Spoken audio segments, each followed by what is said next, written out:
Appeal number 2017-13, Patricia Kelmar.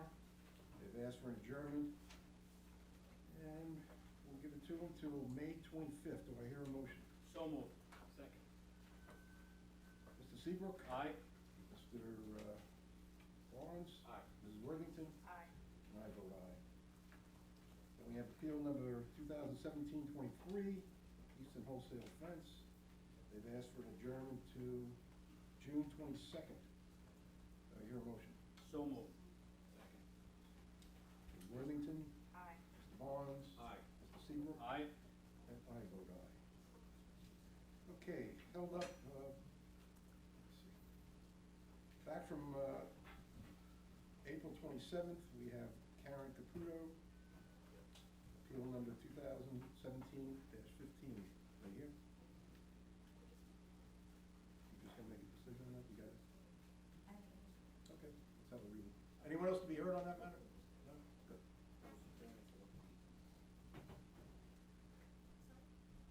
You'll be heard on? Have you been sworn in already? There it is, yes. Okay, just state your name and your address. Marianne Rafrano, 145 Second Street, South Jamesport. May I submit some photographs Sure. while I'm reading my statement? Absolutely. This is the statement.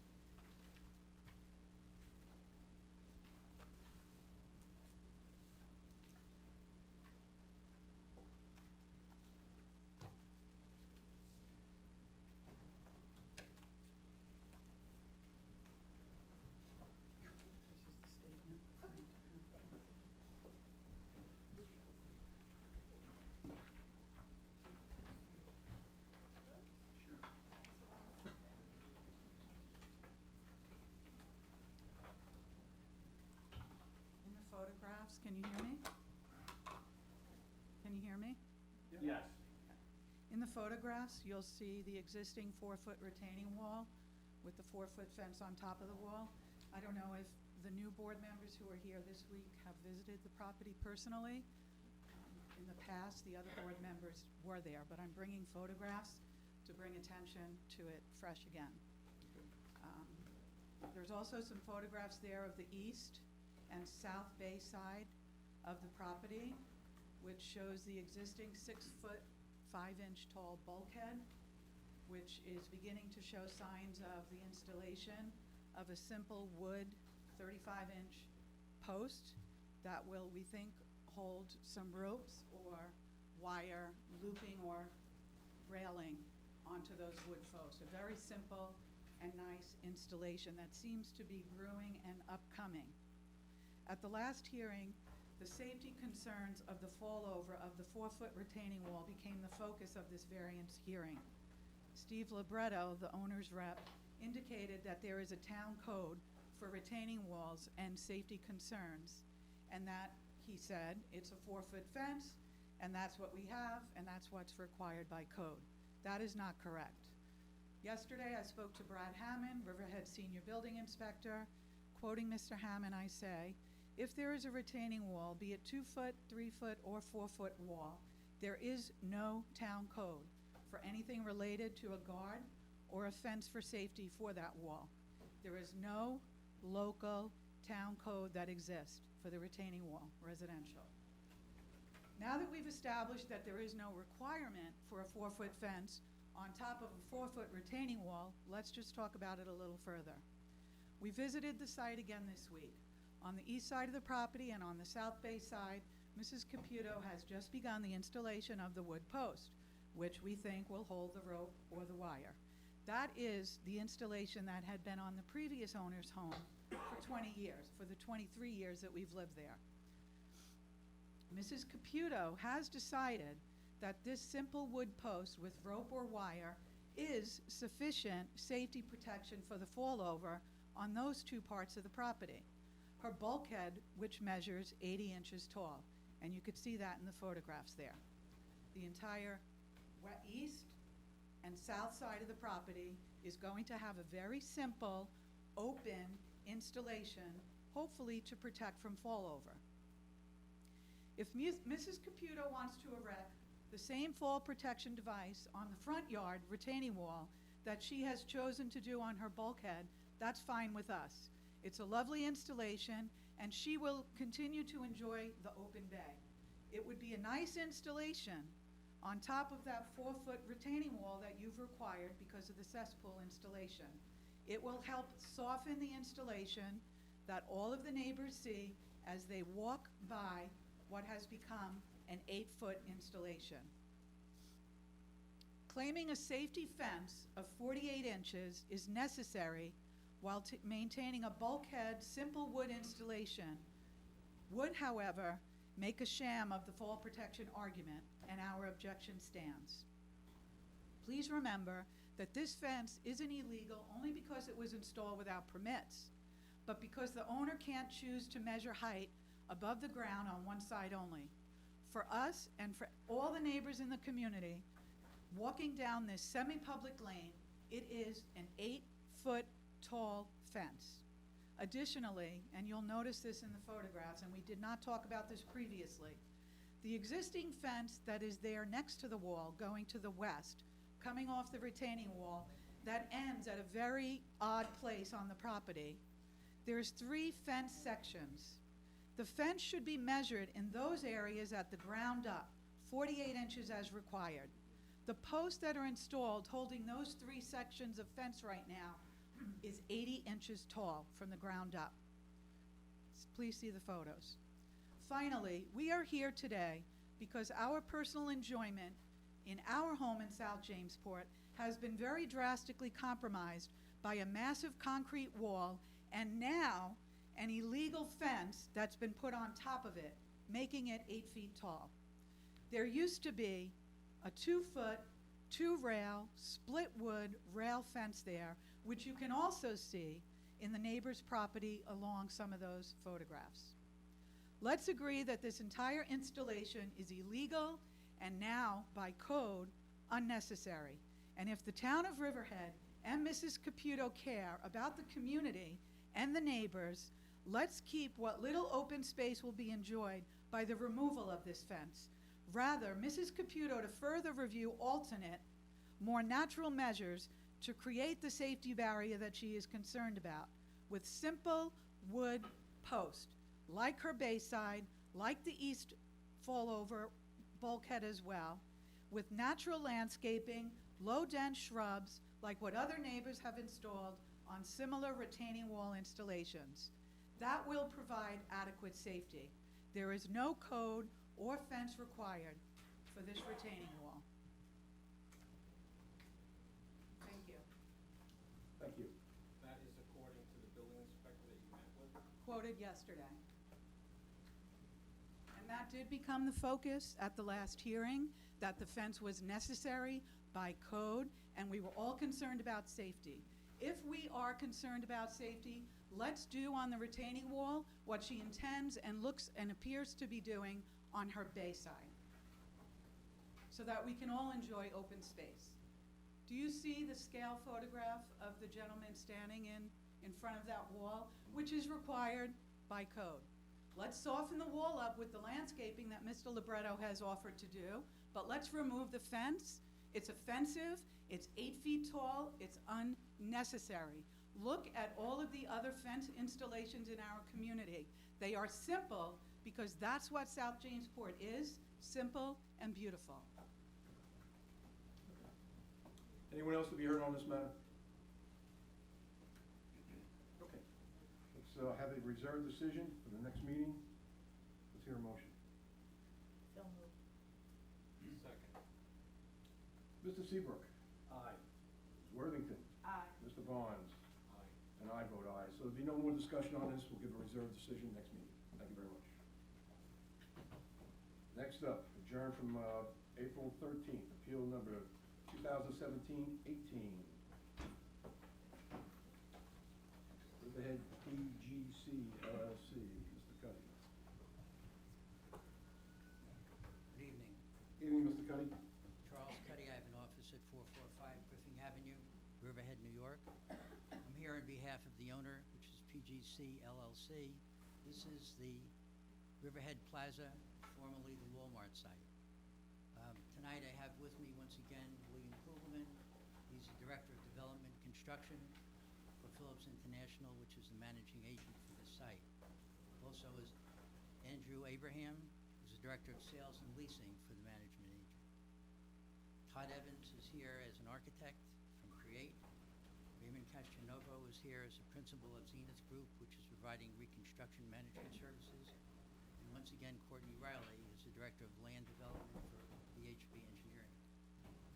I'll just briefly recapitulate, Mr. Chairman, because I know you were not here last time, but this is the Walmart site that's being essentially demolished, 71,000 square feet of it. And in place, we're going to have 57,000 square foot movie theater. The movie theater is 10 screens, it's 1,490 seats. When we were here last time, we talked about several things, but basically we're talking about the height of the theater. We were talking about the necessity for having a loading dock, one loading dock. And also we said we'd ask you to hold over the question of the lights, the light poles. Tonight we're asking you not to consider the light poles. We want to postpone that to a later date, and we'll come back if necessary after we do our site plan, if we need relief on the light poles. So what we'd like to concentrate on tonight are those two items, one of them being the loading dock. That's at section 232 of the town code, 301-232. That section says that when you get to 40,000 square feet, you need 3 loading docks. And it says you need them for a hospital, you need them for an industrial site or a business site. We don't think we have any of those. We think a movie theater is none of the above. And we suggest to you that it's unique and that there's no necessity to have 3 loading docks in the back of a movie theater. I think the town building inspector agrees, but he's asked his board to make that determination. We've asked Regal Cinema. Regal Cinema says that virtually all of the deliveries to a movie theater are done in the front, not in the back. So there's really no need to have 3 loading docks. More importantly, I think, is the question of height. We came here last time and indicated that the height in the front would be 60 feet. We've gone back to Regal. We've asked them to reconsider. We went out and measured, as you requested, the other movie theaters. The front of our theater can be 49 feet. The back of the theater and the sides can be 45 feet. Courtney Riley will speak about that in a few minutes. We think that those reductions are significant, but we'd also like to point out to you that while they may be a little bit higher than the other theaters being approximately 40 feet height, that we have a parapet that screens the mechanicals. And to screen the mechanicals, you need a parapet that's a few feet high, several feet high. So that's why we're probably at the heights that are just a little above the 40-foot range. And we suggest to you that the variance that we're asking for is not substantial when you look at it from a 35-foot standard, which is the standard for that district. And we believe that we're entitled to have the theater at the heights we suggested to you, and we believe that it's not going to have a significant adverse impact on the community or on the environment. And we would ask that you approve it, and I'd ask Courtney Riley to speak because she's going to talk about the visual impacts that we have looked at, and also a little bit more about the height of the theater and how we determine it. Mr. Cudahy, you are aware that Lake Ronkonkoma is 32 feet 8 inches in height, and the lowest in Stony Brook is 34 feet 9 inches in height? We thought they were a little bit higher. Our average for the 3 that you asked us for was close to 40 feet. I don't have the information for Islandia, but Lake Ronkonkoma and Lowe's in Stony Brook we foiled, and Lake Ronkonkoma is 32 feet 8 inches, and Lowe's in Stony Brook is 34 feet 9 inches. I think, just not to argue about it, but I think that they actually measured them, came up with a little higher numbers, but we understand. Okay, Charlie, before they give a presentation,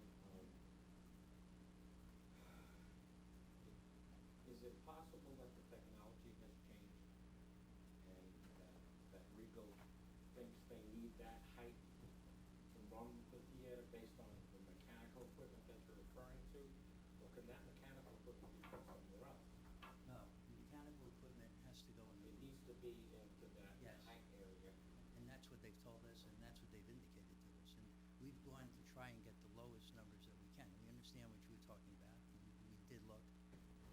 disagree a little bit on the heights, but we're told that to have a decent noise breaker, decent barrier, that you need to have the parapets erected, and that's why our height's a little bit higher.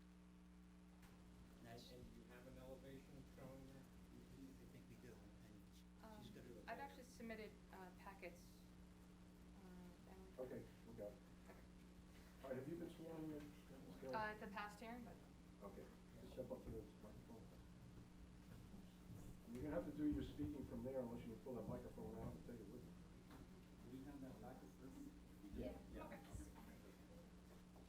If you kinda raise, you take your time.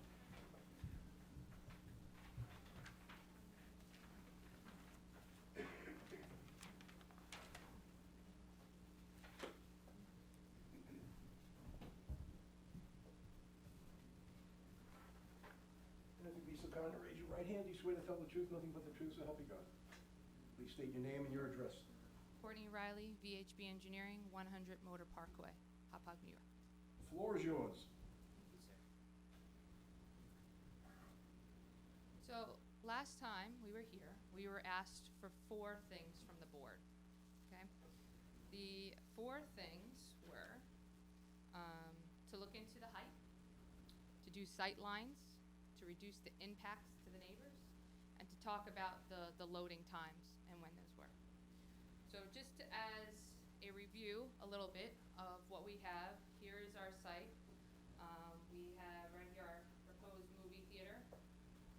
This proposed movie theater is due to taking down over 70,000 square feet of existing building that exists today. And that's a portion of the Walmart, as well as a single and separate building. We then have 2 restaurants here. The 2 restaurants, one is 7,560 square feet, a 220-seat restaurant. And the other one, smaller one here, is a 2,600 square foot, 125-seat restaurant with a drive-through. Okay. So here are the 2 restaurants up by the county roadway. The parking is single and separate from the rest of the shopping center. And as you may know today, this is an existing parking lot. The movie theater in question, again, is approximately 51,000 square feet with 10 screens, situated, again, where we're removing over 70,000 square feet of existing building. So, Mr. Seabrook, what VHB Engineering did is we actually sent out surveyors, and we surveyed the buildings. So here we have Island 16, I'm sorry. Go back to my notes.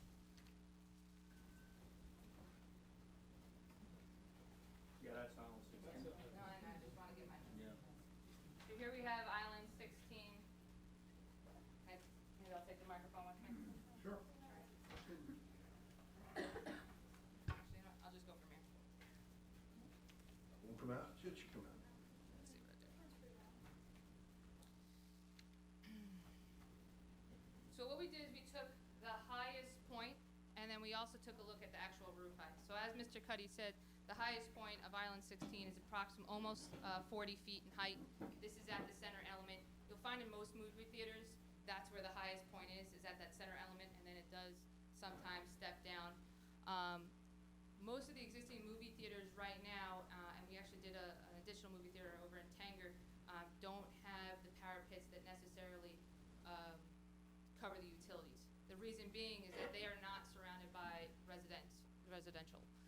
So they, essentially aren't looking to screen at a different level. So here's the Island 16. This is approximately 39.87 feet.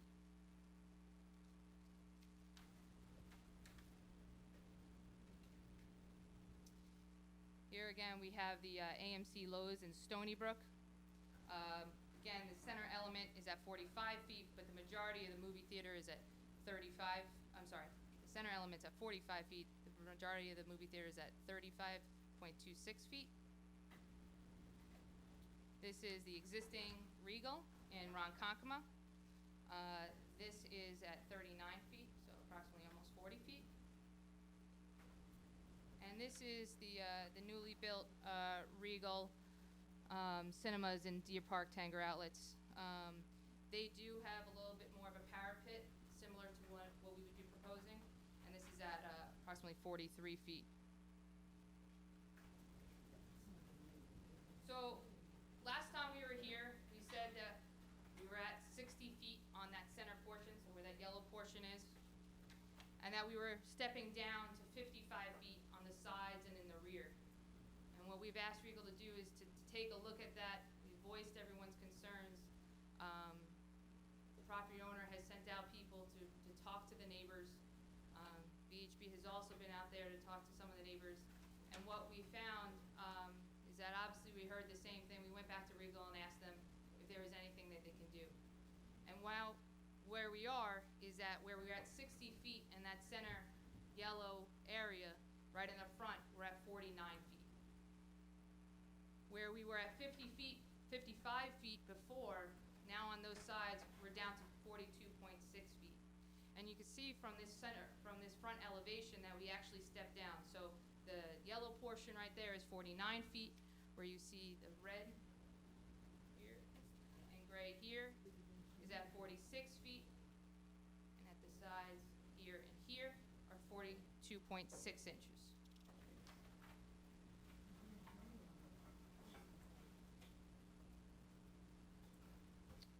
Moving to the rear elevation, again, we were at 55 feet.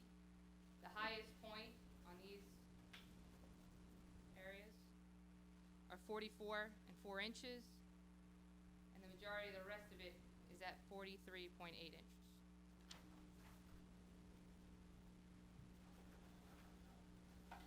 So this is the left side or the east side of the building.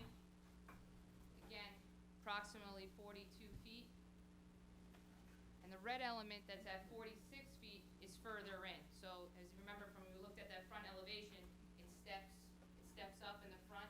So while this side elevation, for the most part, is at 42, this red portion right here, which is about 200 feet back, is at 46. This is the other side. So as requested, we did 4 sight lines. I'm going to start with 137 Oliver Street. Again, we had the VHB survey team take elevations of not only the roadway, the roof line, people's homes, their backyards, the fence, and straight through our property. So here is 137 Oliver, and we cut a section through.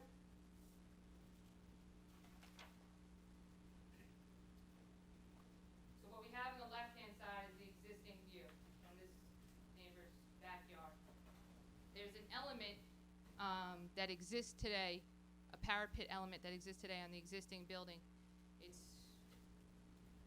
almost 30 feet. It's 28.85 feet. And what we're seeing here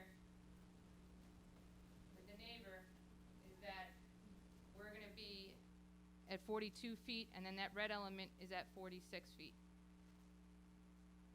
So from the section of that person's house, their finished floor is at 36. Our elevation, finished floor elevation, is actually 6 feet lower. So the elevation of what the movie theater is at elevation 30.6. The elevation of that person's home is at 36.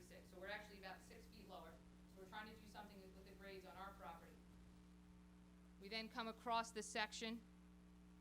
There's an 8-foot fence that exists today. And then they do have some evergreen trees. As you can see there, they vary. They do have some coverage, but obviously there are some gaps. That tree goes up to an elevation of about 87 feet. Then when you cut across this section, again, the elevation of the roadway actually dipping down, and then the elevation of the movie theater goes up. So obviously the movie theater has to sit a little bit higher than the roadway for drainage purposes. The next section we looked at was 125 Oliver Street. 125 Oliver Oliver Street would have essentially a straight-on view of that front elevation. It should be noted that the existing property sits about 173 feet from the existing building. The proposed building is about 190 feet.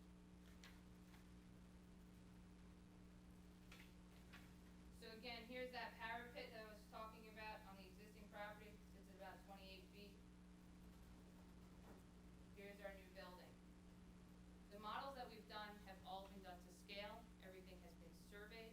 Everything has been done so that when we are looking at this, this is what we expect everyone to see. So going through the elevation here at 125 Oliver Street, their finished floor of the home is 33.47. Again, the elevation of the movie theater is approximately 30. So this home actually sits about 3 feet higher. And again, the movie theater sits a little bit lower. Going through, their trees also approximately 80, go up to about 87 feet height. And again, you can see that here's the existing and here's the proposed.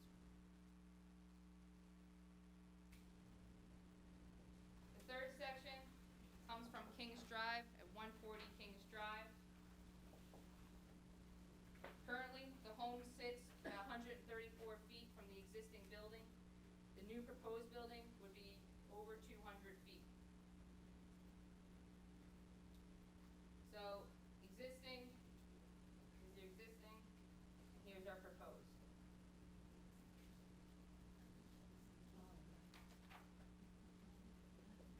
So the existing elevation in Kings Drive, the grade goes down here. So the elevation of the roadway is actually at elevation 19. Then the home grades up, goes to an elevation of a little over 28.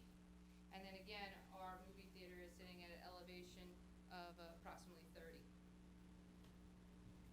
Now then, this property is a little bit further away as well, has a little bit denser screening. And the elevation, the height of the trees in this area go up to about 79 feet. The last section was taken from 162 Kings Drive. The existing property sits, the existing property sits 280 feet from the existing building. The proposed building is at approximately 400 feet. So here's the existing property. And what you basically see is that from this elevation, that you're not able to see the movie theater because of the existing building that's already in its way that's closer. This home sits at approximately an elevation of 30. Again, the movie theater sits at, the existing elevation sits at 16. The movie theater's at 30. So even though this home sits lower and the movie theater sits higher, because the existing building is therefore closer, you don't see it. So what I have is the other 5 sections that we had gone through the first time. If you'd like, I could go through those again. You know, one of the things you had asked us to do is really to reduce that impact. So the 2 things we're really trying to do here is 1, we lowered the building. 2, we do have a parapet that helps shield any of the mechanical equipment. We do need air conditioners for the movie theater. They do have to be in every single theater. And what we're doing is we're trying to screen that. So the actual elevation of the movie theater, the actual roof, sits around a similar height as those other movie theaters at about 37, 38 feet. What we're doing is we're adding a 6 to 8 feet parapet and obviously a little bit more in the front that helps us, for aesthetics in the front and then screening on the sides and the rear. So we have a discrepancy in heights. Our foiled heights for Lake Ronkonkoma is 32 feet 8 inches, and our foiled height for Lowe's and Stony Brook is 34 feet 9 inches. So we have a discrepancy on those heights. As far as the Islandia height, Island 16, you have a height of 39. I'm sorry, Mr. Seabrook. Can you just go back through that one? So Yeah, you we have we foiled the heights as well. Okay. received from the town of Brookhaven for Lake Ronkonkoma is 32 feet 8 inches, and the Lowe's in Stony Brook is being 34 feet 9 inches. Okay, so on the Lowe's, we're, about 9 inches off, just under a foot difference. And then, I'm sorry, on the Ronkonkoma, what'd you say it was? Ronkonkoma was 32 feet 8 inches. Okay, so 30, obviously we have 39, so we need to take a look at that one. But the other one, And you're showing Islandia as being 39 feet, or maybe 40 feet tall, 39.87 feet tall. I don't have the foil on that, so Okay. I'll take your word for that. But, so what is the height you're requesting? the height at the highest point, which is at this, and I'll go back, is 49. And this is at the front elevation. So if I take, So my point is that combining all of these three comparable movie theaters, you're requesting for a 9 feet height over the top of the average of those, or the highest of those, actually. And can you explain why you need that extra 9 feet? well, typically, the equipment, air conditioners, mechanical equipment, can range in 6 to 8 feet in height. What those other theaters don't have are residences nearby. And what we're taking into account is the fact that we do, and that, Well, Ronkonkoma has a residence nearby, and so does Stony Brook. So Islandia Sto- is on the expressway, so that's probably why they're a lot taller. But Ronkonkoma has a residential neighborhood right behind them, and so does Stony Brook. So explain to me why you need an additional 10 feet above Islandia. well, in the back of here where Stony Brook is, the only homes are in the rear. And you can see that their height where they have that element is at 45, and the building height is at 35. Our rear, or the closest, we find the closest neighbor, we're at 42 feet.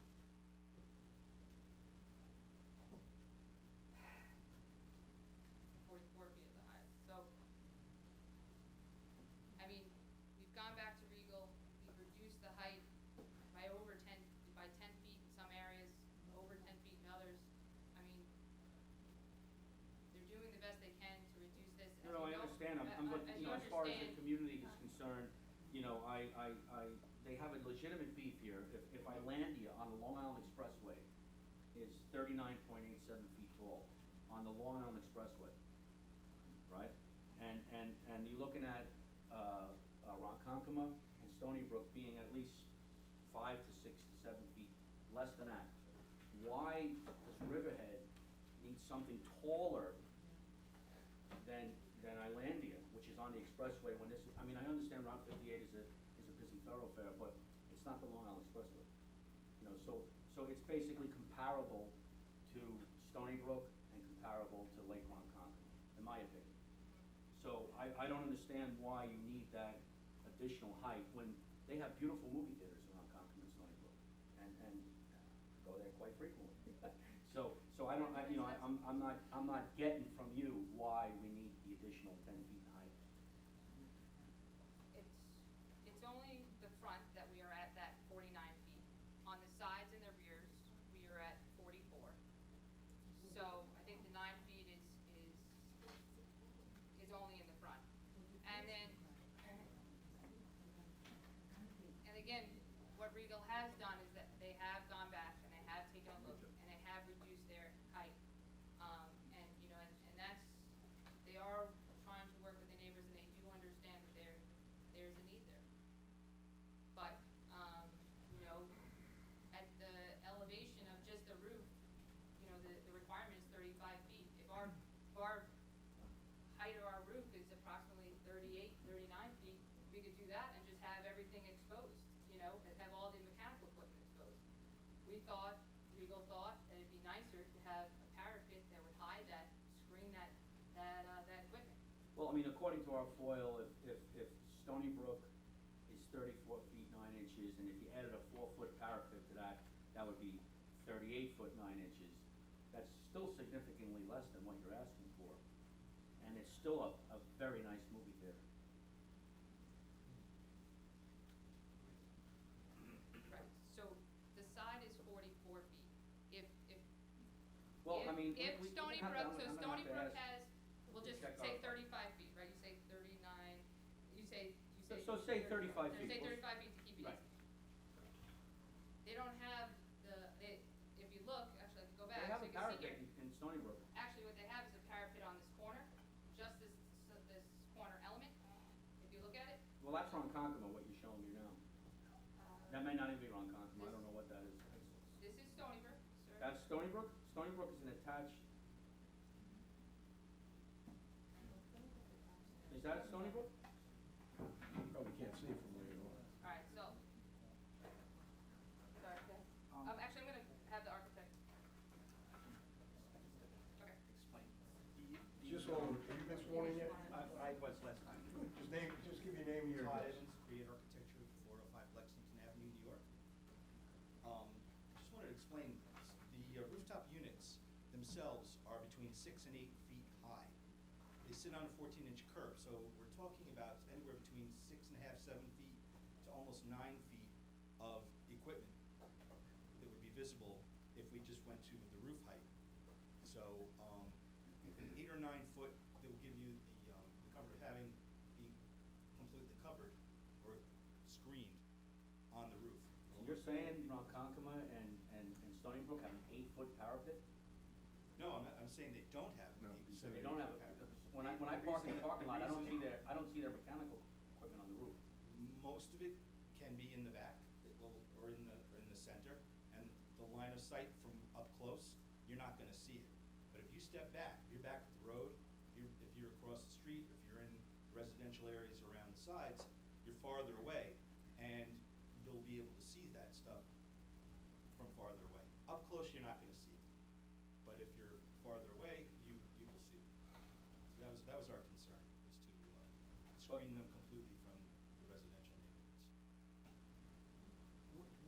Where is this picture you're showing me, where is that? This is Regal, sir. That's Regal and Ronkonkoma? Yes.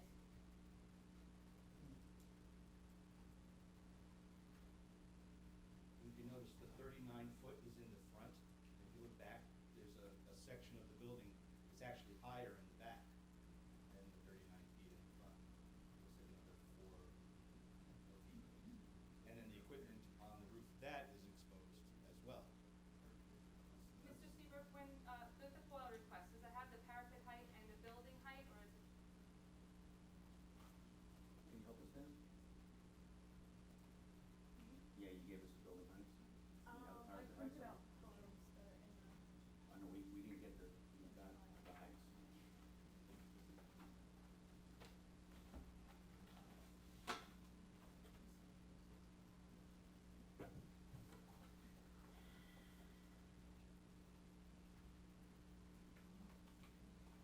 It does, but it was about 70 pages, so I don't really. I wasn't able to blow this up, but Okay, yeah. according to, can you tell me what this height is right here on the top left? 134, 6? So, yeah, so 34, 6, because the ground is 100.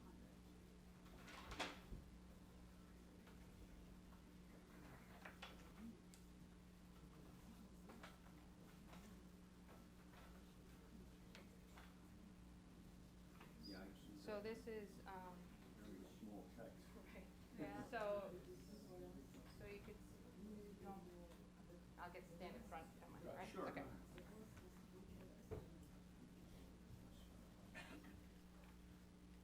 We're not really seeing, according to these drawings that we have in front of us now, much of a parapet wall, actually, in Stony Brook.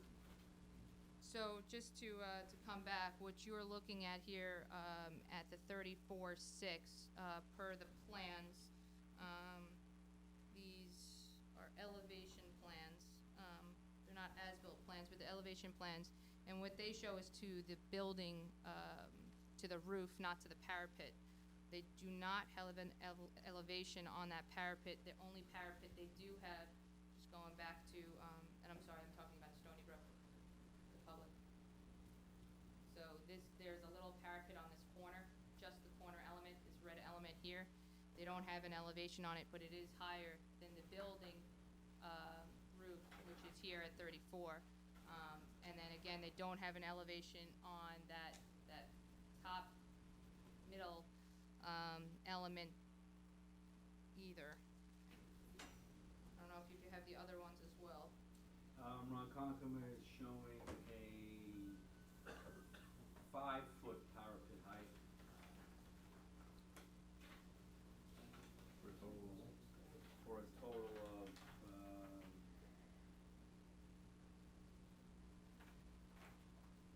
you know, I mean, I'm wearing my glasses and I still can't read these elevation heights.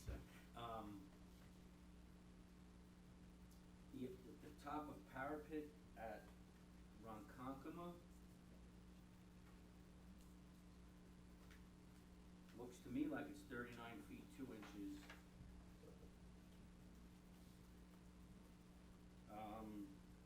Another area around Concord is only 32 feet 8 inches. So, you know, So what we're seeing, it seems like it's more the building, the roof itself, not the parapet. well, the parapet's the highest point, and it's not coming anywhere near close. You'd be welcome to look at these. It's not coming anywhere near close to above 40 feet in height, you know? You can look at this too if you like.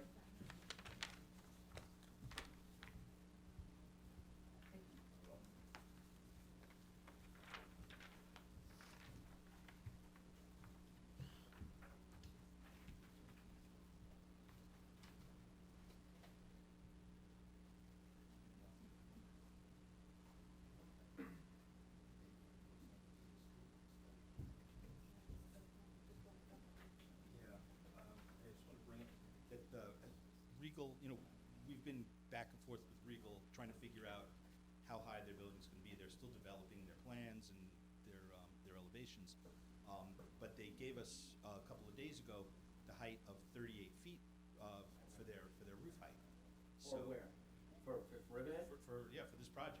Yeah, I mean, but the application came in at 60 feet, so now you're down to 38 That, feet. that was when they were using approximate numbers, and we didn't want to come in with a number that was like way too low and have to come back and say, oh, we were 8 feet too short. So we were trying to play it a little safer, just to be sure that we were all right, compliant. so what's the bottom line? What's the, The bottom, This is pretty much developed. This is pretty close to what we think they're gonna need. And if we're gonna try and keep it here or below. Right. So So the bottom line is that, all these are showing approximately 2 to 3 foot 2 to 3 foot parapets, right, lower parapets. What I will say again is that the center is at the 49, and at the, on the east side and the rear, the height is approximately 44 feet. Also, when comparing to looking at the homes, the highest point is over 200 feet away. So, these are not 49 feet. And we also moved back the building. So the existing building sits in some areas 20 to 30 feet closer to the property line.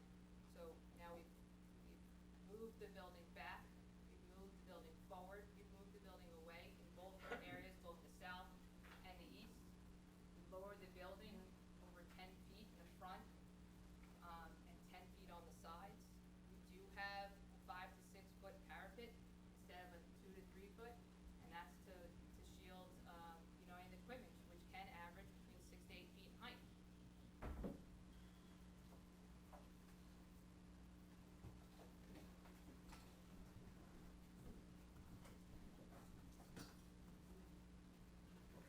Why don't we take a break from you guys? I want to hear from some of the neighbors, and then we'll get back to you guys. What? That vacation. This young lady right in the front row, do you have anything to add to this? Yes, you?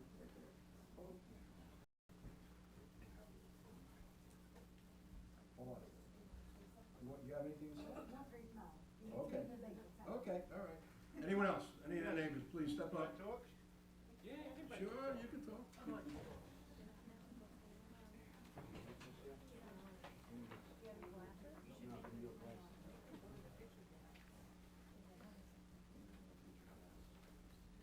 ask you to raise your right hand. You swear to tell the truth, nothing but the truth, so help you God.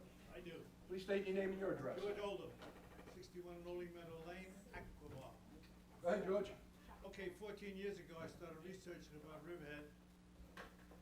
And many, many gallons of ink has been spent on in the review. We're gonna have a movie, we're not gonna have a movie, we're gonna have a movie, we're not gonna have a movie. And here's a company that wants to put a big blast of the economy into Riverhead. And we're talking about 6 feet, it's like Saturday Night Live here. We got a beautiful movie house. It's gonna impact 13 people with the height. And you got tens of thousands of people that are gonna be enhanced their lifestyle with this movie to upgrade that area. It seems to me, I mean, you got a building down by the aquarium that you put in there with no parking. I mean, these rules that you got, 5, 6 feet, it doesn't make any sense to me. Where do you live, sir? In Aquabah. In Aquabah. But this is All gonna right, hey, change everybody. You listen, gotta folks. drive, you gotta He's drive- speaking, you're not. You got 40 miles to go to get see a good movie with. No, look, there's definitely a need for a movie theater, nobody's arguing that, Okay. okay? And, but we're looking for what's reasonable here. What's reasonable, a 6 feet difference between here and Ronkonkoma? Who cares about Ronkonkoma or that? You got 13 people that are gonna have a problem with this height. But you got tens of thousands of people that are gonna be enhanced by this movie theater coming here. The economy, the stumbling blocks that are thrown in the way sometimes don't make any sense. I mean, she's talking 6 feet, you're talking 8 feet. Who cares? The trees are in the way. Thank you very much, have a nice day. Thank You too.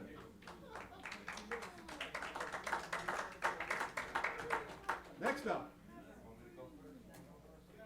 Don't fight over it, guys. Somebody get up here. All right then, young fella, raise your right hand. Do you swear to tell the truth, nothing but the truth, so help you God? Yes, State your name and your address. Joe Beresny, 124 Kings Drive, Riverhead. Go get it, Mr. Beresny. Evening. First of all, I gotta say, that's some comment that was made before on Kings Drive, that elevation shots that couldn't see the building. I go down that road and I guarantee you that you can see that building where, I think it was 140 or something like that, you can see that building. I don't care what that person says, elevation shot was lying there. I lived down there for 40 some odd years there. I grew up in this town there, and I know what this town turned into. And when somebody said you're gonna have Hempstead Turnpike down 58, and that's what it turned into. And I hope I'd never see these guys be doctors or anything. They don't even know what they're talking about. Elevation, they don't even know what the elevation's gonna be on this plan. Sir, can I ask you where you live, sir? 124 Kings Drive. Kings Drive. I Okay, see thank this, you. I live on Oliver Street, and I watched this project when it began, when they moved the trees out. And they put the concrete down and built all the buildings there. Did you buy your home before or after the shopping center? After I bought. After the shopping center was Yes, built? after, I didn't complain about anything in there. I had the garbage come across the back, didn't complain or anything like that.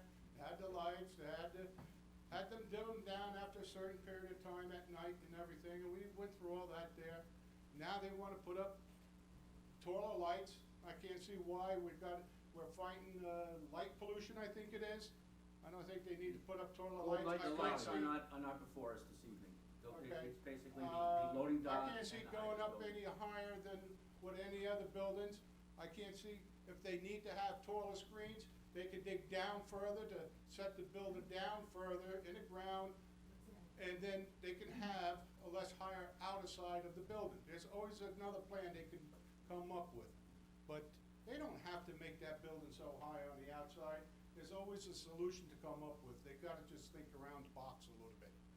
And these guys, like I said, I'm glad they're not surgeons, because they don't know what they're talking about. They had 3, 4 of them right here stand together and say, oh, that's not this height, it's not that height. Well, we're talking, they don't even know what they're talking about.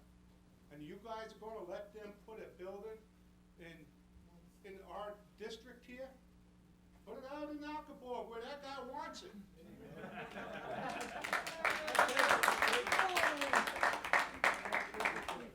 You kind kindly raise your right hand. You swear to tell the truth, nothing but the truth, so help you God? Yes, sir. State your name and your address. My name is Jimmy Hinchy. I live at 137 Oliver Street. Me and my neighbor are probably the closest that are going to be to this building by far, by anybody. The landlord's failed attempt to fix the fence that's in the area is just total garbage. What is going on here is totally wrong. You are destroying my property values. This is my retirement. I'm not like you guys. I don't get a retirement from the town. I don't get nothing. Excuse me, I'm speaking. Stop, right there. Let me hear what you have to say. Don't start No, I'm not berating pointing. us. Excuse me? Don't start berating us. No, I'm not parading anybody, Oh, sir. well, Okay? Go ahead. There's no reason to snip at me neither, sir. I have a right. It's true, I know absolutely. I have, We wanna hear exactly, you. I have a right. We wanna hear you. Okay? This is gonna directly affect our home values. Now, for them to have a movie theater, they can't even fix their fence. There's a spike, where's my phone? I have a spike sticking out of the fence that they tried to repair, which cut me. They have a tree sticking through into my yard that they just, there's nothing. They don't care about us. It's all about this. They don't give two craps about anybody in this audience. It's how much money they can make. And listen, I understand that a movie theater will help this town, but you have to compromise with the people that live in that area, which you have not. Not one bit. Not one time has the people that own that parking lot reached out to any of us. I am furious. You people have your heads up your butts. I get garbage in my lawn every day. Every day. I literally can stand here and the building will be at that back wall from my house. Why don't you put it in your backyard? You won't. The heights of the building. We had something come in the mail of how much shorter Island 16 is. Ronkonkoma, Port Jeff. Thank you. You asked for the height of the building. Did you receive them? We foiled, we received two of them, yes. Okay. You want to look at this? Because it has all the heights right on it. We have the height. Okay. Why can't they coincide with this? What, is Riverhead different?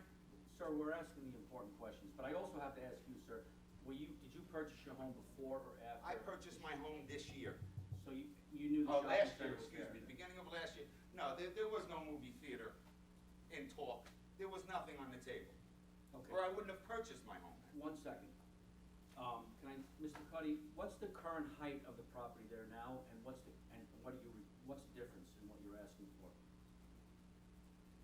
You're asking for the current, I can answer the question. Yeah.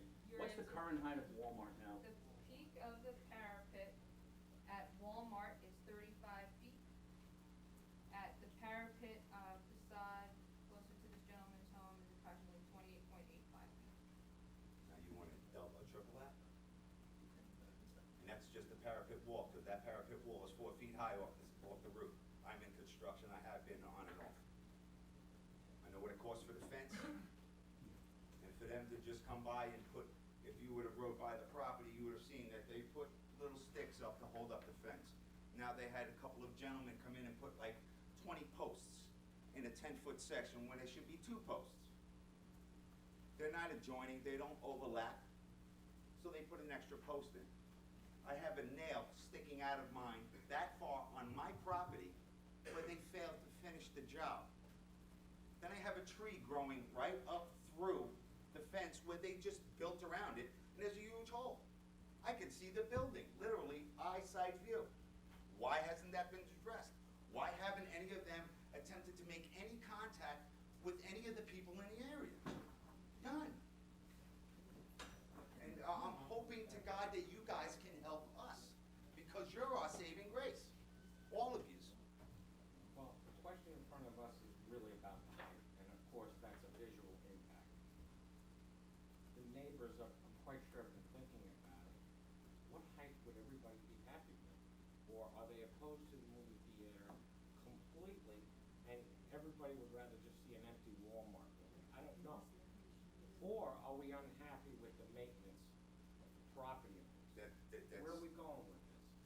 The unhappy happy with the maintenance of the property can be taken up at another board meeting, Okay, correct? so- The important thing to remember is if Kohl's came in and decided to rent the property, As it is. the height as it is, the height is 35 feet. Yes, that's just the parapet out Right, front. but I'm saying if they, you know, if they propose not changing anything, the height, the existing height is 35 feet. So we're trying to determine what's acceptable to everybody. What is, honestly, what's acceptable? Wall bounce is open. There's no neighbors around, nothing. Nothing around. You wouldn't have any problems with any neighbors complaining about any eyesight view. Maybe the board, you guys could allow them to have a 60-foot building there. That is a huge eyesore. No, sir, I've let it be clear, I am not supporting a 60-foot building on that site. But what I'm saying is there's a 35-foot building there now. That's just the parapet. Right. That's the front, that's the facade. That's the top of the building with the parapet is 35 feet. Right, but literally, the ceiling is approximately 20 to 21 feet. 20 to 21 feet? 20 to 21 feet right there. So it's a 14-foot parapet wall? Out front, the facade, why don't you look in the back? I have. His house is on one of those things. Yeah. Yeah, we're 137 Oliver. That's a pretty tall parapet wall, 14 feet. Just saying. What, just that facade right there? Have you? Look, I don't have the specific No, numbers that's in not front of me. ours. No, no, but I've I'm been doing saying is a construction on and off for a long, long time. 14-foot parapet wall is kind of unorthodox. What you say? That's just the front facing of the proper, where the building meets this way. The building itself is 20-something feet high, that's it. They wanna triple that. I have no problem with them putting a movie theater in. Do the right thing and work with the people that live in this area. So if Especially right now the top of the parapet wall is 35 feet, I'm just asking. Right, Would it be a problem if it was, with the movie theater, no more than 40 feet? I wouldn't have a problem with that. Our major problems are security, fencing, and where they wanna put the loading dock. We get hammered every day by BJ's and Kmart. We hear that thing every night, ba-boom, ba-boom, and it doesn't matter if you go in there and tell these kids, please don't do this at night. They got a job to do. I understand that, but we don't need it on both sides. If you move it down, I wouldn't have a problem with that. I wanna see people have jobs. I wanna see people come to our community and spend money. My family's had a business in this town since 1937.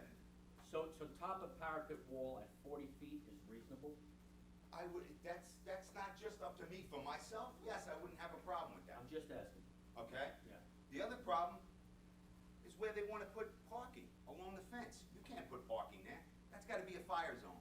Extend the fire zone out so there is no parking on that side. That issue's not in front of us, but that will be with the planning board, and you can take it up with them then.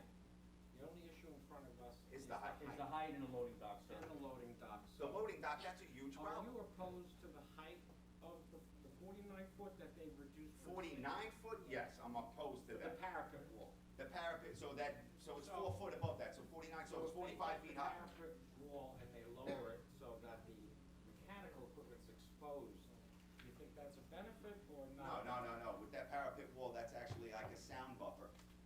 That's gonna, to the neighbors of that Mechanical property. equipment is, the parapet wall is a sound buffer to the. It's to just the sound, it's not mechanical. visual. What's that?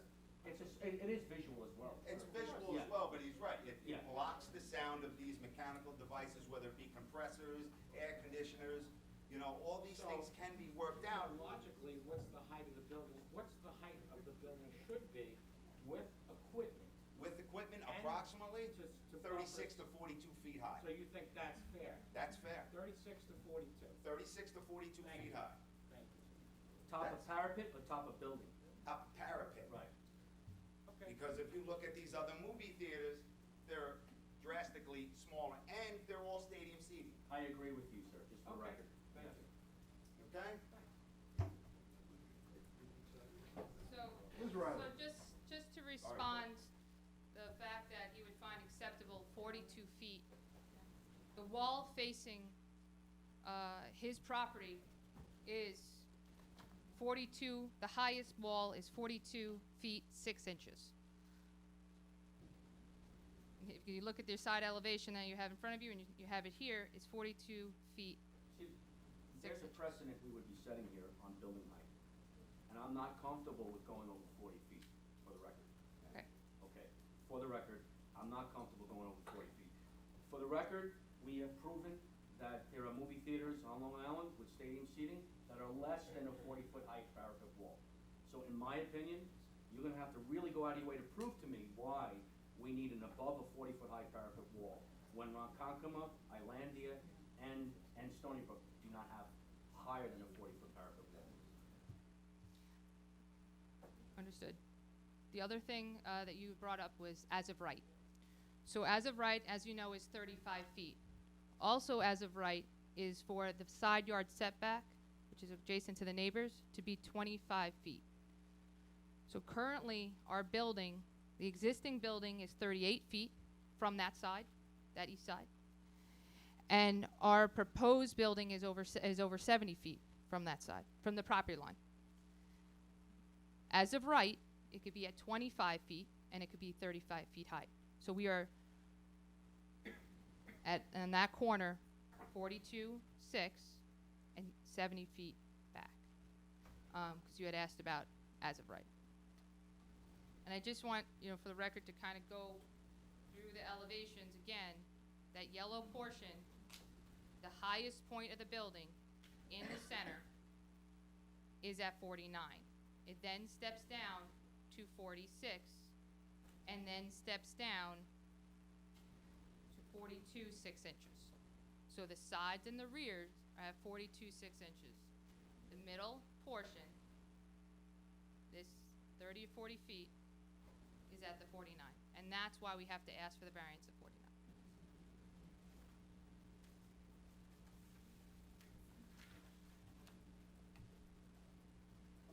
Kindly raise your right hand. Do you swear to tell the truth, nothing but the truth, so help you God? Yes, I do.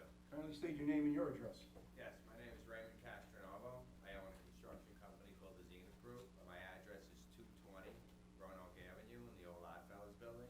Okay. So I just wanted to state that the developer, owner of the property, did have a concern about a lot of the neighbors and their concerns. And myself and one of my assistants went to all the neighbors' houses. We sat down with them. They wanted me to bring the concerns to them so they would address them. And just last Saturday, I went and I continued on that task, and I did sit with this gentleman, and I did sit with a couple other people, and I very nicely sat there on Saturday, listened to their concerns, and I brought them back to them so they can address them. They don't think about them, they see and they care. So I did go when we did last week, and this weekend we went and sat down with the neighbors. Okay. Thank you. Thank you.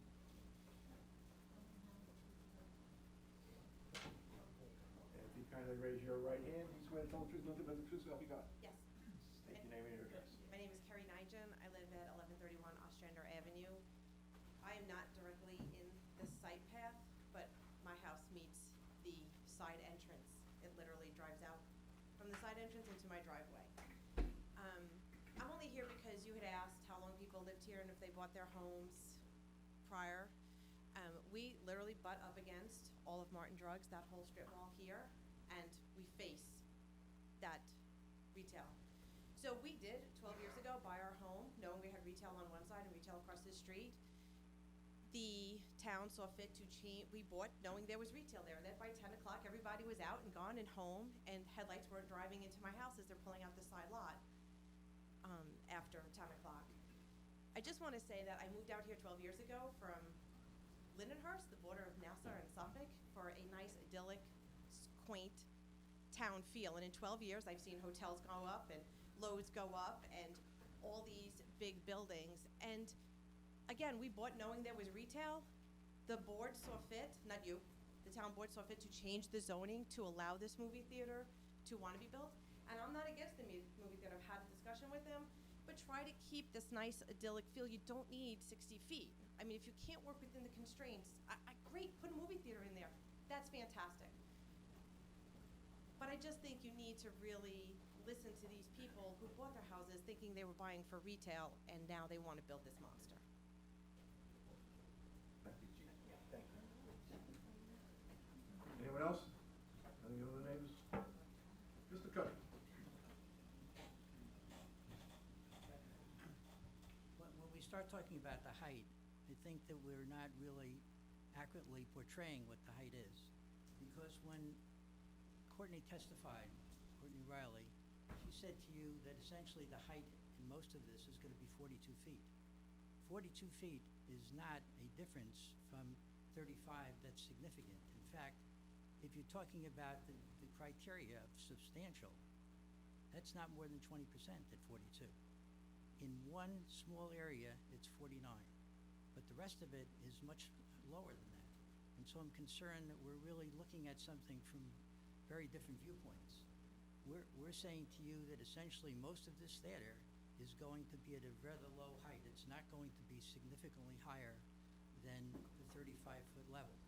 And substantially, when you talk about that criteria, you're talking about, at that point, 20%, and that's not over substantial.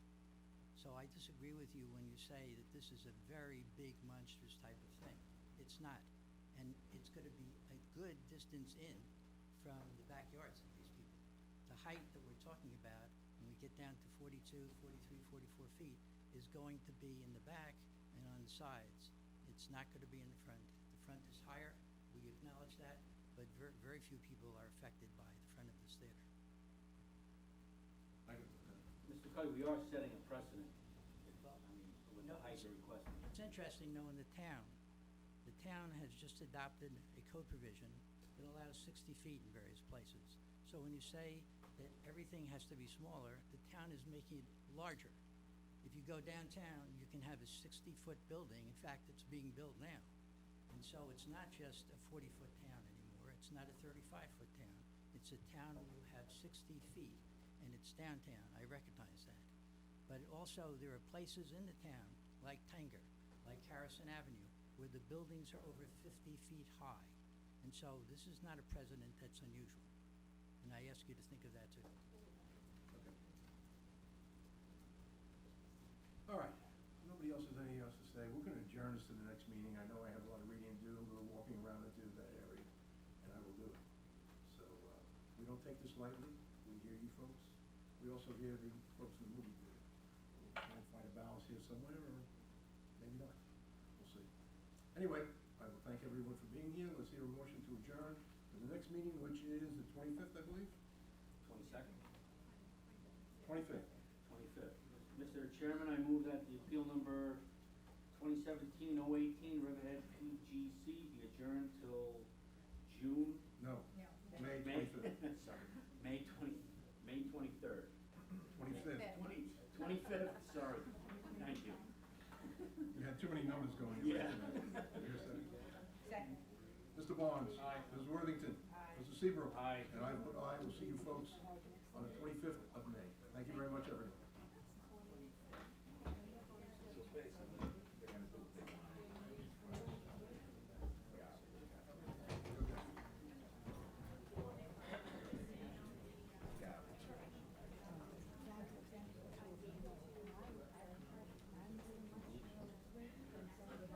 Oh, okay. Okay. Folks, if you could clear the room, please. We have to another hearing. Thank you. Do you have to read this?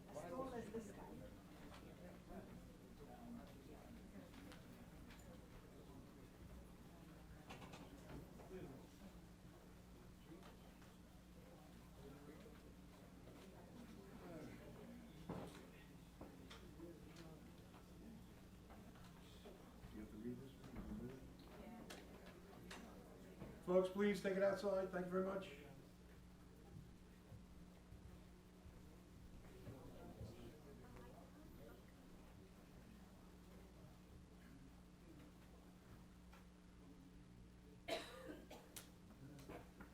Okay, then, young lady. Okay. Next, we have appeal number 2017-026 for John Enghauser of 212 Creek Road, Wayne River, for variances to and/or relief from the provisions of Chapter 301, Section 29, subsection A1C, where the proposed deck addition is 5.6 feet from the property line, where the minimum required is 20 feet. Young lady, have you been sworn in yet? No. Well, Ready, raise your right Well, hand. I'm You an swear to tell- attorney, I mean, as an officer of the court, I should be. Well, then you, if you're the attorney, Thank you. just state your name and your address. I'm so young, you don't recognize. I Pat Moore- said that. That's right. Pat Moore, I'm the attorney for John N. Hauser. I'm sorry, Pat. That's quite all right. It's been a while. Yes, it has. Good evening. This, in relation to what you've just been dealing with, is a very small application. My client went through the process of getting the coastal erosion permit to extend an existing deck on grade, as it's shown on the plans, which, when he began the process, the deck was larger, but after he went through the environmental review process, half the deck is being proposed. This deck is a wood deck, it is on grade, and it received a building permit, but the building department didn't catch or didn't realize that it needed a variance due to a side yard setback. So the deck is there, but it was done in accordance with the building permit.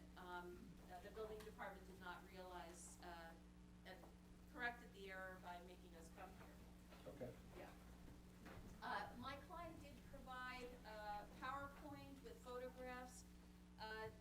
As you know, Creek Road are mostly pre-existing non-conforming homes on very small parcels, narrow parcels. My client's deck is at 7 feet from the property line. Well, it starts at 5, where the existing deck is, and extends out at 7, due to the angle of the lot as well as the angle of the house. He did provide me with photographs of all his neighbors' properties and in particular the rear yards. And you can see from all the photographs, everyone on Creek Road, on the waterfront of the Sound, generally has outdoor space with small decks on grade. So this very small deck, which on a one-story house is relatively minor, in comparison to the much larger homes with many more decks on neighboring homes. It's very straightforward. As I said, the application is for a relatively small extension on his existing deck. And as I said, it is on grade. The sand comes in and pretty much covers the deck in the winter time, and it just gets swept off, and it continues to be used in the summertime. Okay. Yeah. Any board members have any questions? Move on. No, pretty straightforward. Very straightforward. Anyone in the audience have any problems? Everybody's happy? Oh, it's great. No one's happy, they have to be here. All right, let's hear her over here. I moved that the determination for John Engelhardt at 212 Creek Road, Wade River, for variances to and relief from provision of chapter 301, section 29, subsection A, 1 and C, where a proposed deck addition is 5.6 feet from the property line, where the minimum required is 20 feet. Be granted in accordance with the application and the sketches of amendments thereto, if any, and filed with the building inspector. All right, Mr. Seabrook. Aye. Mrs. Worthington. Aye. Mr. Barnes. Aye. And I vote aye. So your appeal has been granted. Thank you. Mrs. Moore, and you know the procedure after this.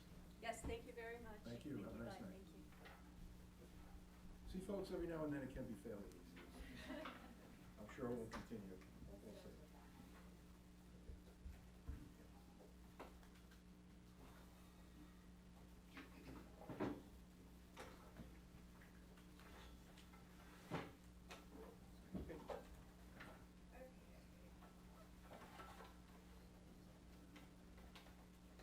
Next, we have appeal number 2017-028 for Jason and Rebecca Hubbard of 230 Meeting House Creek Road, Aquabog, for variances to and/or relief from the provisions of chapter 301, section 17, where the proposed front yard setback is 25 feet, where the minimum required is 40.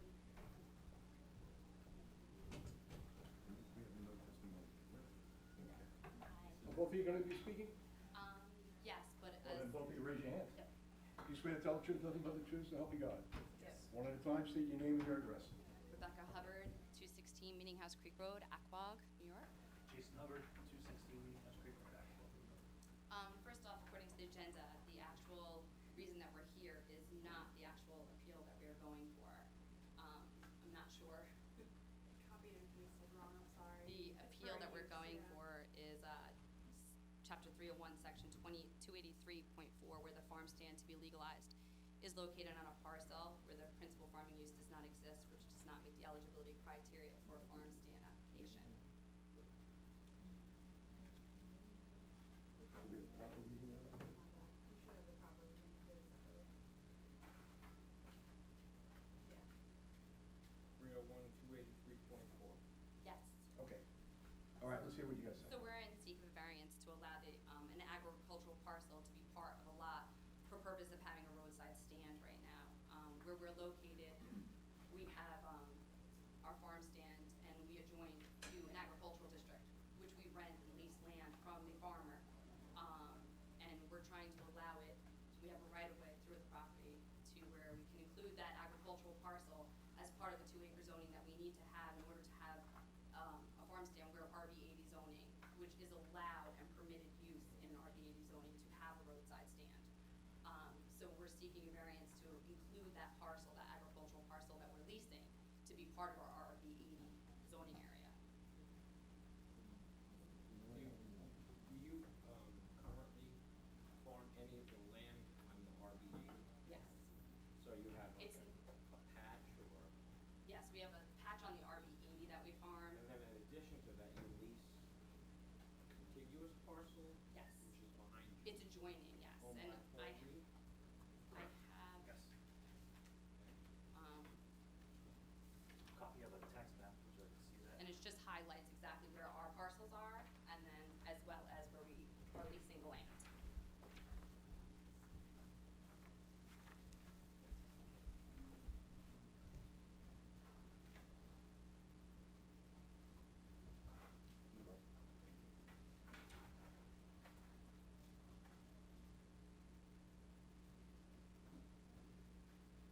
And in those 2 acres that you lease or use, what is it you actually grow?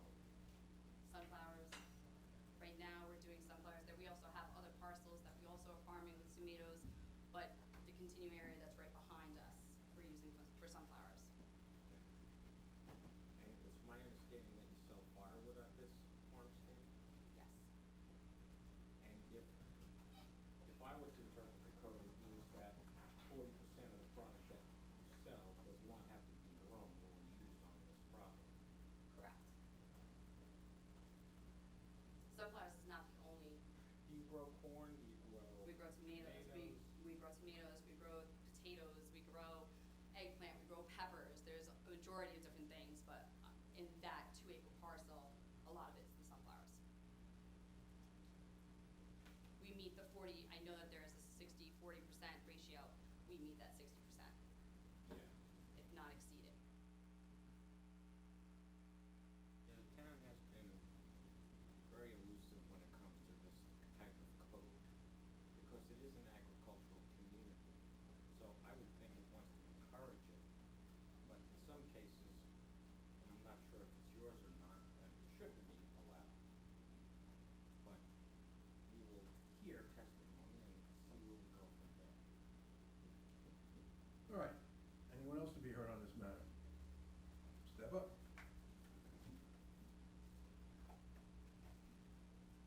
And if you could kindly raise your right hand, do you swear to tell the truth, nothing but the truth, so help you God? Yes, I do. Just state your name and your address. Jessica Anson, Public Policy Director, Long Island Farm Bureau.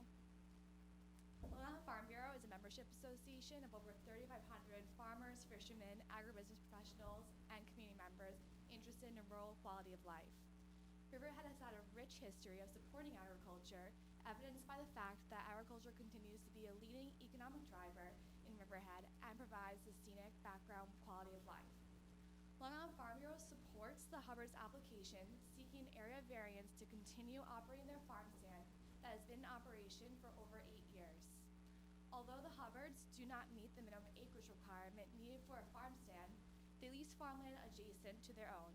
By leasing this agriculturally zoned land and including it in part of the Hubbard's acreage, they would be over the necessary acreage minimum. Whether they own the property or lease it, they are still keeping prime soils in agricultural production. In order for agriculture to survive, it is critical that farming remains viable. The town needs to provide an avenue for the Hubbards to continue to sell their products and maintain their business by granting them their requested area variance. Thank you. Thank you, young lady. Who's next? Anyone? Let me put it this way, anyone in opposition? Okay, No opposition? Wow. well then let's have a reading. While we can. Jason, you wanna say something else? Could you just ask the room how many people are here in support of our farm stand? Okay, you're only allowed to raise one hand. Who's in favor? Wow. That's enough hands. As Thank well you. as petitions from all local I have 75 and- names on a petition Okay. also, if you'd like to see those. Not necessary, thank you very much. Thank you. The only thing is,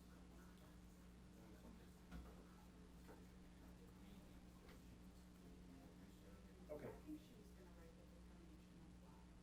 Okay. right. All right, our attorney isn't here tonight. She will write that up, but I don't think anybody in the board has any problems with anything, so let her write it up properly, and we will, we'll give you our decision at the next meeting. Yeah, we're gonna close the public hearing, Close the hearing. so we hear a motion to close the Give you a hearing, reserved decision. and do I hear we'll have a reserved decision on May 25th. To come back to that meeting to get the, okay. You don't have to. You don't have to come back. But we will announce it when we need it into the record. Okay, do I hear a second? Second. Okay, Mr. Seabrook? Aye. Mrs. Worthington? Aye. Mr. Barnes? Aye. And I vote aye, so you appeal, well, we Thank you. can't say you appeal has been granted, we'll say we're moving on to the 25th, how's that? Thank you. Thank you, everyone, for showing up. Thank you.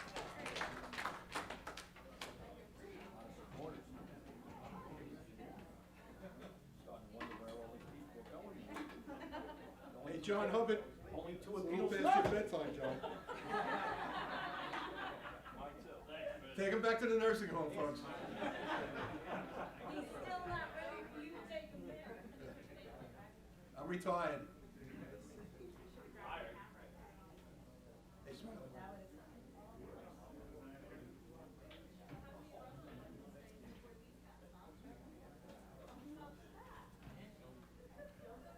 Wait till these noisy farmers get outside and continue.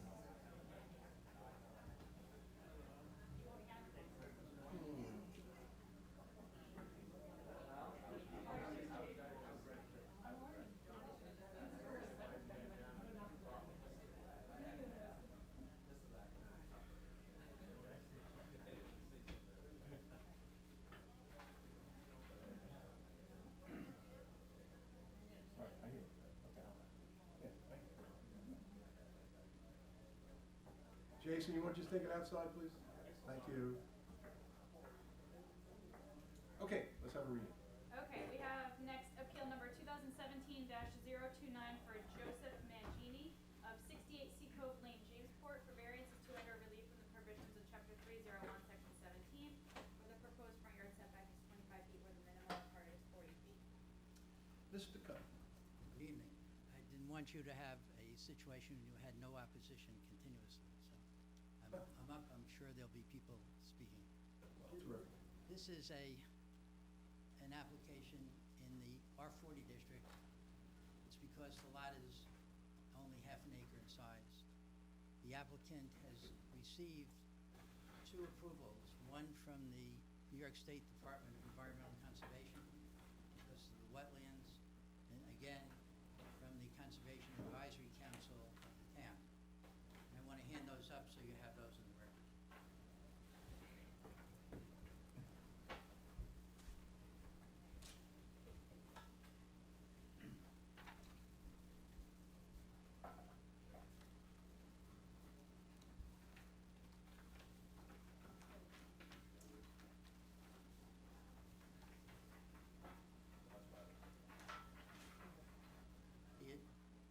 The advisory council has indicated that it approves this application, but that the applicant must be back at least equal to all the other properties on that side of the street.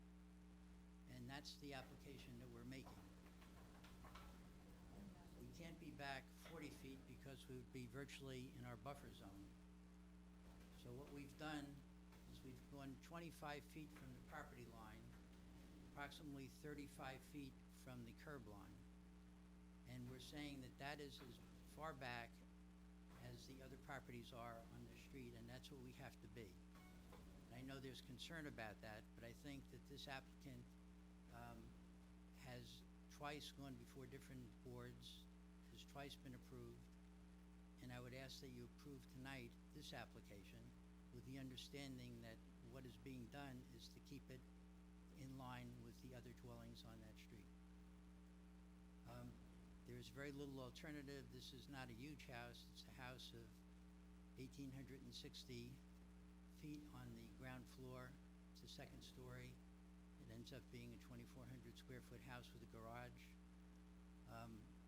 Again, there's very little alternative as to what's laid out here is to put it back much further, but it will be back far enough so that it will be in line with the other houses on the street.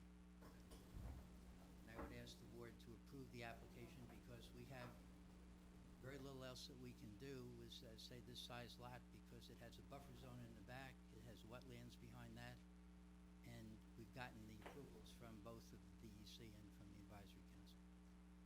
Charlie, when they did the subdivision, was there any delineations of, like a lot inside, lot building envelope? Building envelopes, not that I'm They aware of. didn't provide anything in the covenant restrictions as to what the setbacks would be or should be? No, not that I'm aware of. Well, I might recall something like that, but it doesn't matter at this point. Okay. All right, let's see your opposition. Anybody have anything? I have a letter here from the Careys. Certainly.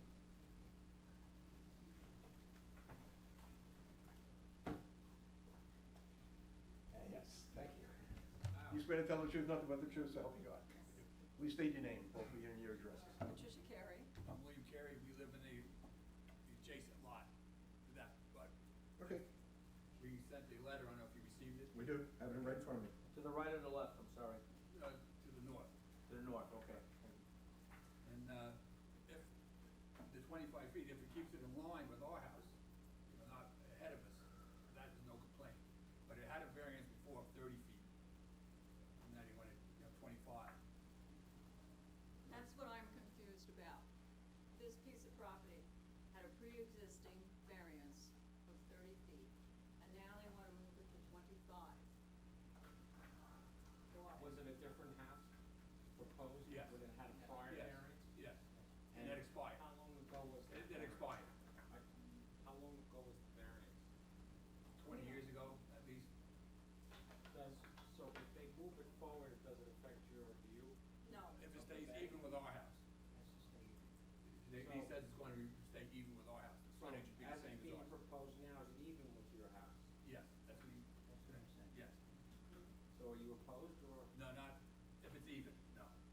So We you're- feel like because of the 25 feet, So we'd be ahead of if ours. it's even and he's attesting to that, Yeah. it's even, you're happy? Yes. I- We You're gonna wasn't welcome sure the that was new going to be neighbors. even or not.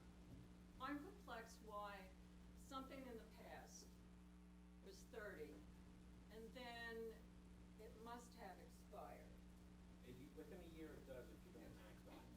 and then we change everything. Who changed it? Well, it will be changed To what? to 25. So you would rather have them back 30?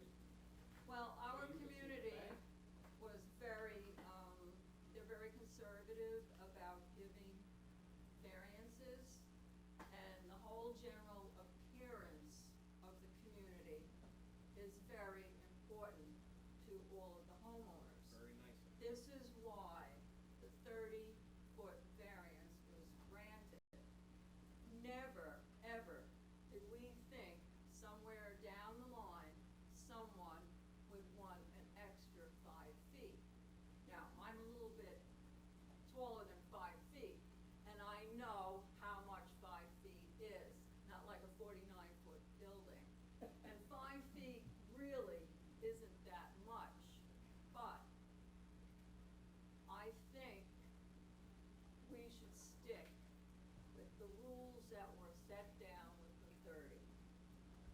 set those rules? Someone gave that piece of property a 30-foot variance. Well, what, in general, do you know what the setbacks are in that subdivision? Well, it's 40 feet from the curb. All of the homes in that, 2 homes went for variances, our home is someone else. And all of the homes have. So your home porches. has a variance for 30 feet?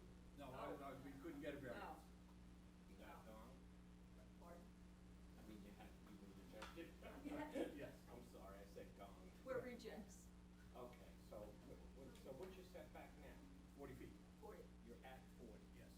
And so the guy next to you to the south is proposing the house. Are there any kind of wetland issues or that? Behind, yes. Yeah, definitely behind. So Yes. is he being forced to maybe push the house forward?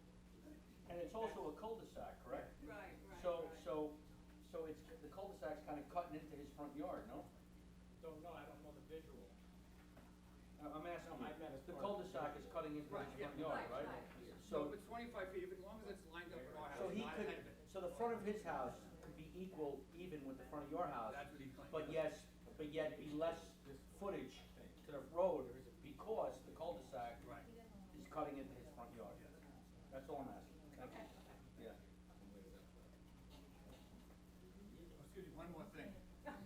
There were CNRs in that neighborhood, but due to the corporation who enforced the CNRs is out of business, they sold all the lots. But before, each site plan had to be approved by the rest of the homeowners, because you couldn't block a view, the house Well, had to be in that's certain why I was spots. asking Mr. Cuddy, were there ever covenant restrictions? Yes, there were. Building envelopes?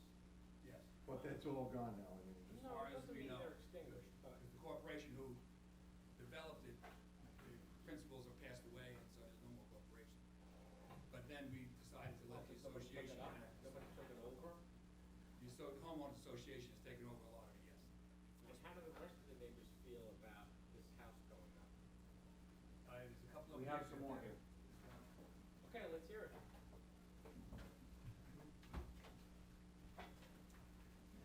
You swear to tell the truth, nothing but the truth, so help you God. I do.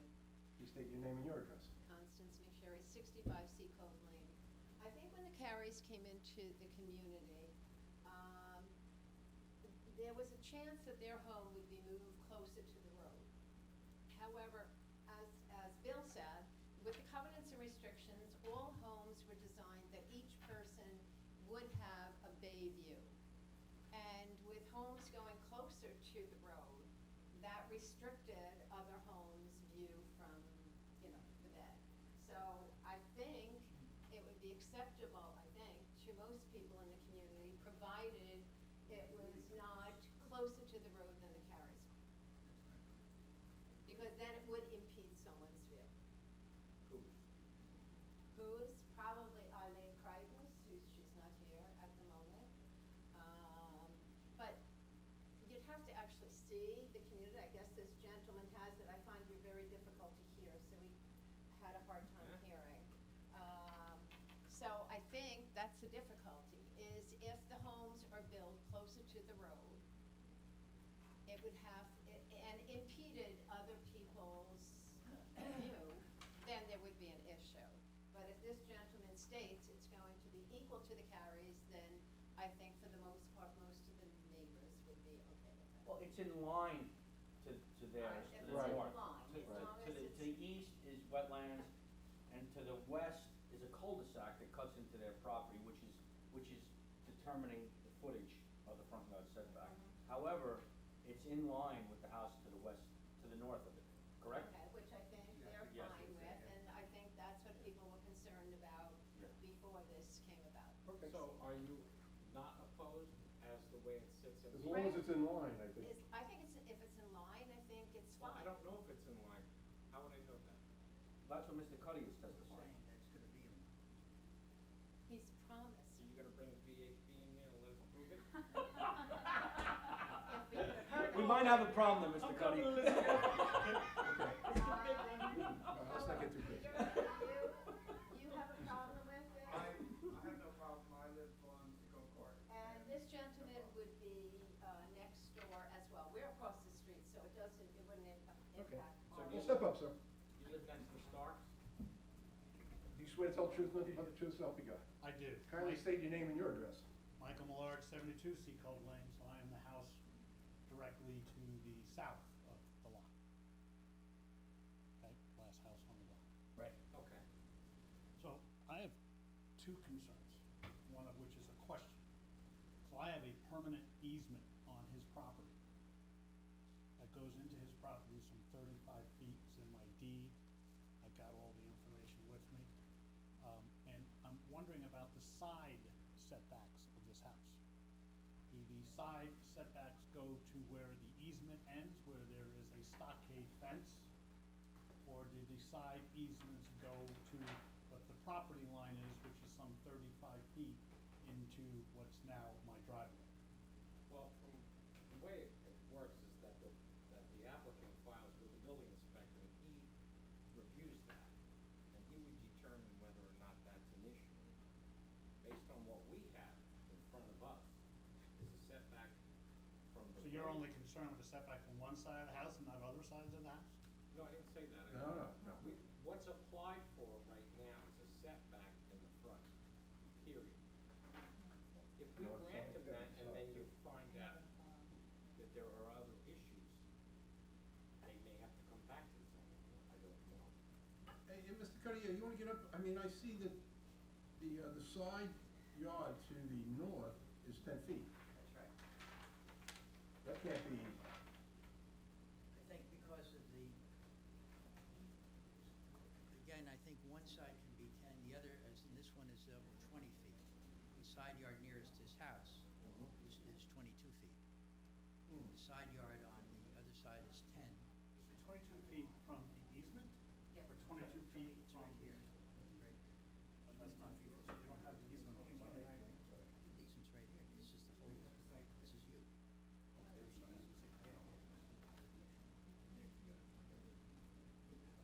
okay. Okay, that answers the question, the first part of the question. Am I right on that? There is a driveway easement, but I think they resolved it. Yeah, So, the Mr. Cuddy, easement's tell us not what a you problem. just resolved. We understand the easement and we accept it. It's on the map and my client knows it. Okay. And it's not a problem with anybody. No, Are it's you not. okay then? Yeah, I'm fine with it. I didn't, I never saw the house. So, Well, if you don't come, don't ask, then you're in trouble later on, then, so. so make sure. technically, at the end of the day, As far as the setback, I guess I would prefer the 30. 2,400 square feet is not a small house. Right? There is a view, every house in this community, every house, including the ones in the cul-de-sac, are back 40 feet. Right? So to have one all of a sudden right up on the curb at 25 feet, I think aesthetically is going to look different. It's going to be in line with the other houses. Well, the other houses are 40 feet from the curb.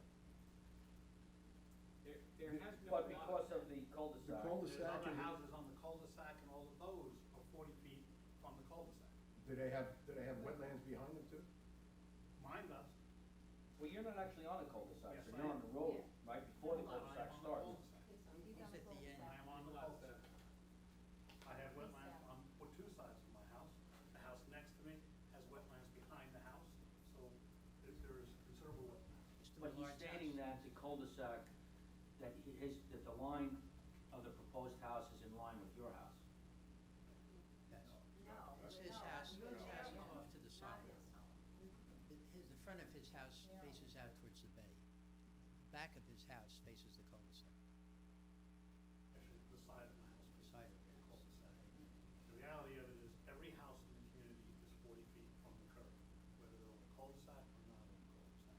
So aesthetically, when you all of a sudden have a fairly substantial house, 2,500 square feet, right up on the thing, it's gonna look completely different. It's going to be exactly in line with every other house.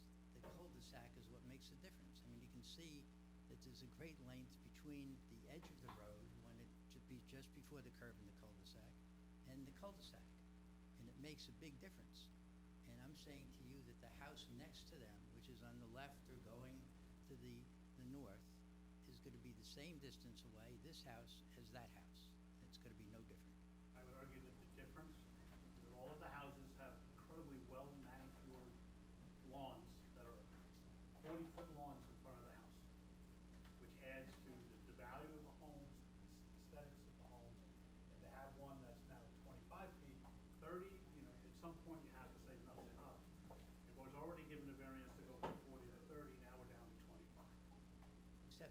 push it another 15 feet back, which is a suggestion, you practically push the backyard into the buffer zone, and that's wrong. All right. So you're asking for the variance basically because of the flagging of the lot? Yes. That was done for the DEC, That's right. and that they would really essentially have no backyard if they moved it back 5 feet? Yes. Can you move it back 5 feet, Charlie, or is it 5 feet? virtually impossible, or? It's possible that they could, but I'm not sure that I think all that everybody's concerned about, if I understood them correctly, is that at least it's not further front on Sea Cove Lane than any other house. And we're saying that's gonna happen. It's not gonna be further front than any other house. Well, I don't have any other information to tell me that. All right. How about we, I mean, I just got back. Yeah, but the house would have to be flagged. I mean, I don't wanna sit here and argue right over 5 feet. I mean, these people are gonna be your neighbors. Is it really gonna make a big difference if we move it back 5 feet to anybody? Yes or no? I agree with Mr. Millard. What's that, go 40? No, No, I'm not saying 40. I'm 30. fine with 30. I agree with But Mr. you're not Millard. happy with Compromising 25. to be at, to go from 40 to 30, but at some point you have to draw a line somewhere. So let me get this straight. Your husband's for it, you're opposed. This is gonna be fun. That's okay, I can oppose. Okay, I just wanna know. The other thing, we applied for the variance and we didn't get one, we changed our plans for the house to make it fit. Yes, that's the other You thing. know, that's what we did, because we had the same issue with the wetlands in the back, so we changed our, made new plans to make it fit. And the other lot in the neighborhood, I wrote the letter, lot number 3, owned by Lucy and Joe Terriaca. When Zuma's building came in, they wanted the variance, and I'm not sure, but I think maybe their house plans had to be changed also to accommodate the 40-foot setback. We changed our whole house plans to accommodate the 40-foot setback. Did you have the same wetland restrictions and problems in your rear yard? Are the wetlands in your rear yard as close as this is to their rear yard? You know that for a fact? They're literally right next door to each Right other. next door. Okay. The cul-de-sac cuts into your front yard as well. But I see how this wetland starts to go to the north. It starts to move away from the rear of their house. Does it come back into your house? Yes. Has it been flagged in the last 10 years? Because wetland does change. No, sir, not since we built the house. Let me take a look.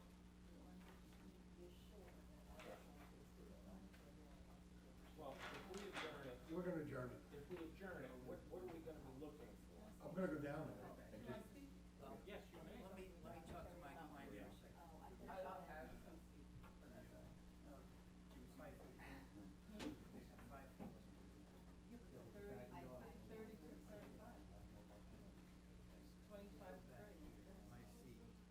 okay, if you go back 5 feet here, it would be in this line.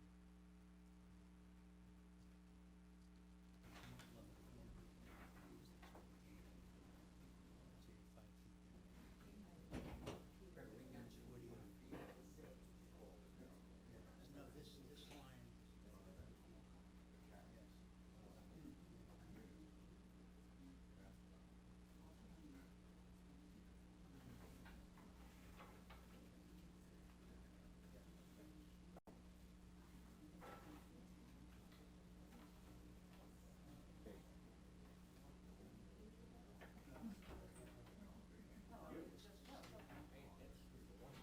Just so we can have something understood, I think that what I'm being told is that the wetlands, since the time of the 30-foot, has moved in 6 feet.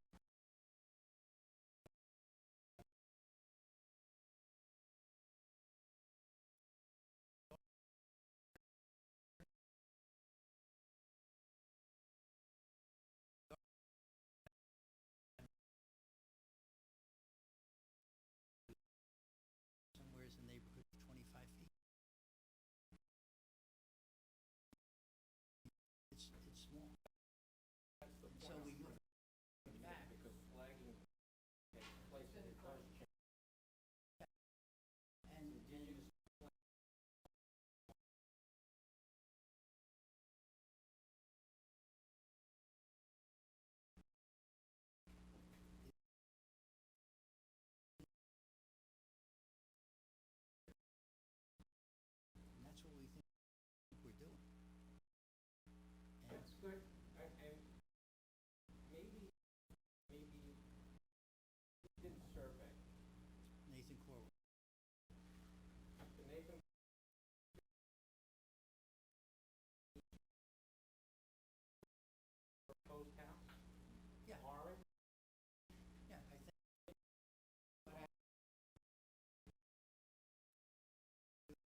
states where